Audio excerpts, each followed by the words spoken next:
আশা করি সবাই খুব ভালো আছো। তো আজকে আমি রান্না করব শোল মাছ দিয়ে লম্বা করে আলু কেটে মাছের কালিয়া।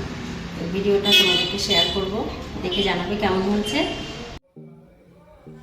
এখানে আমি শোল মাছ ধুয়ে লবণ মাখিয়ে নিয়েছি আর লম্বা করে আলু কেটে নিয়েছি আর একটু টমেটো কেটে নিয়েছি। ফোড়ন দেওয়ার জন্য আমি জিরে আর শুকনো লঙ্কা নিয়েছি আর নিয়েছি হলুদ, লবণ আর এখানে পেস্ট করে রেখেছি জিরে, শুকনো লঙ্কা আর আদা।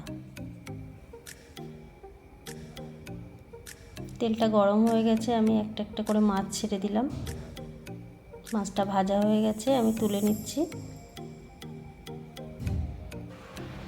ফোড়নটা হয়ে গেলে আমি আলুগুলো ছেড়ে দিয়েছিলাম তেলে, একটু লবণ হলুদ দিয়ে নেড়ে চেড়ে নিলাম।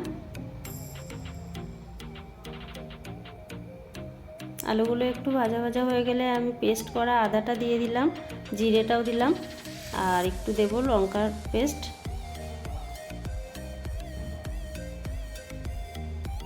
টমেটো কুচিটাও দিয়ে দিলাম, দিয়ে আমি নাড়াচাড়া করে নিচ্ছি ভালো করে। সামান্য একটু চিনি দিলাম আমি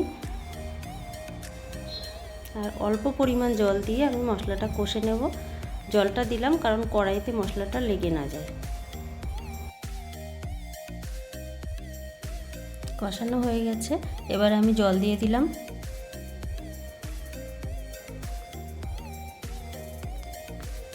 দিয়ে ভালো করে নাড়াচাড়া করে নিলাম।